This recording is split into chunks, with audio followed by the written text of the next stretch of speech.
If your stomach drops every time you think about the start of school, you've got a lot of company. In fact, it was the predominant topic of discussion at our group coaching meeting this week. It seems like every year in August, you're suddenly supposed to have your act together.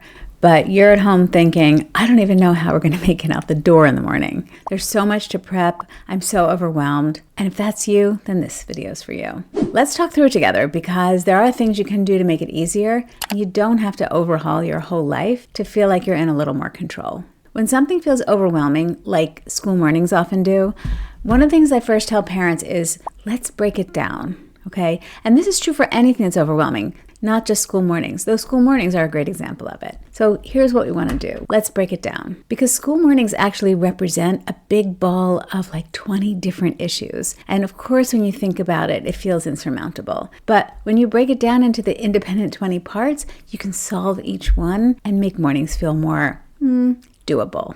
So you want to take a second and think about where exactly do things go off the rails in the morning? Is it at wake up? Is it at getting dressed? Packing the lunch? Maybe it's a missing sock or shoe that seems to happen every morning. It might be all of these things. But once you spot each of the individual pressure points, you can start solving for them one by one. And when you solve the small pieces, it starts to ease that big chaotic feeling. So instead of starting with the specific things that you can do, many of which you may have already tried in the past, I want to talk about you. I want to talk about your mindset because that's the thing that can interfere with even the best suggestions and small strategies. As I said, you've probably done a lot of them. So let's talk about what's going on internally with you. One of the moms I talked to this week, she started off by saying, I'm just dreading it. And the alarm bells went off for me. I mentioned to her, well, let's start there. Because if you walk into the school year already carrying dread, your nervous system is going to be on high alert, and your child is probably going to feel that too. Sometimes the dread we feel isn't even about the routine itself, it's about all the pressure wrapped around it. The pressure to be on time, the pressure to be perfect, the pressure to measure up to what the other parents seem to be able to do. So here's the first shift I want you to start with. What if instead of saying, I'm dreading it, you tried, I'm preparing for it? Or even just, I'm figuring it out. One concept we joked about in the group was saying, I'm not dready, I'm ready. All right, cringe or groan if you have to. I kind of am. But that tiny language shift is not about pretending. It's about putting your brain in a position to lead, not just survive.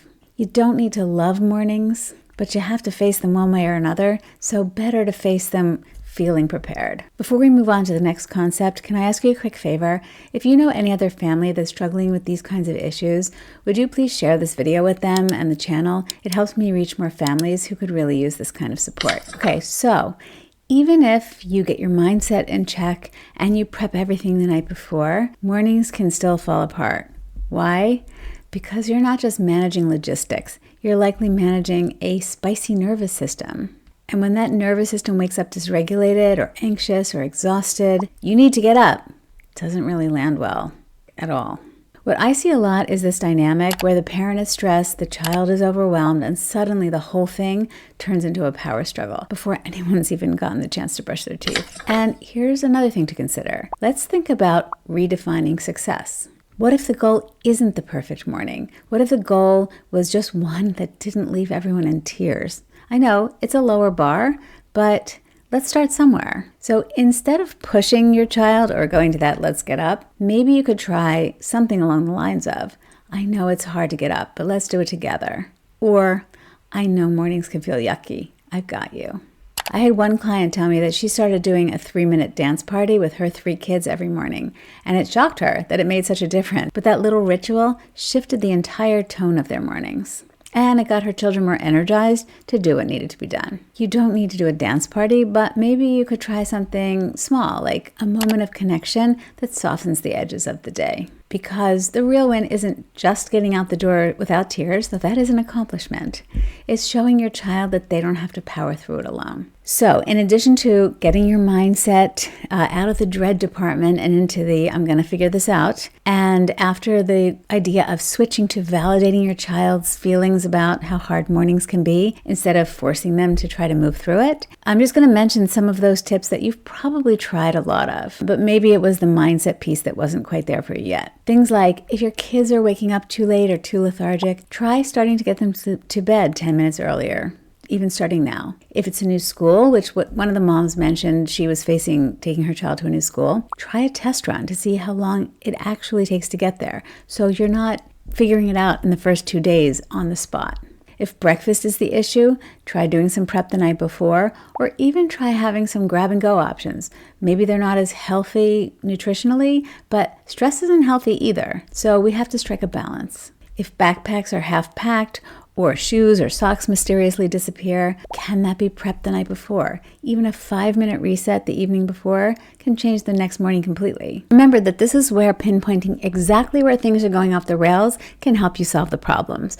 One mom told me about how her son wouldn't put on warm clothes in the winter and she couldn't afford to be late to work, so she just wrapped him in a blanket, threw him in the car seat, and got him to his ABA program where they could help him put on his clothes. And I know you've probably tried a few of these things, and I'm guessing you've made a checklist or tried a visual schedule or bought a new alarm clock, and if it still doesn't feel smooth, there's nothing wrong with you. Mornings are just a lot. So here's the thing. You don't need to solve this whole season in just one go. You don't need a military-grade system. What you need is just a little more clarity, a little more steadiness, and one small thing that makes tomorrow feel a little less overwhelming. You're not behind, you're not failing, you're just parenting in real life with a child who needs a little extra support and a schedule that gives you very little margin. So start with one thing. Pick one pressure point and solve for that. For example, have a plan for when your child won't put on their shoes. Or have a plan for when you walk into your child's room, take a breath and say, come on, honey, I know this is hard, but let's do it together.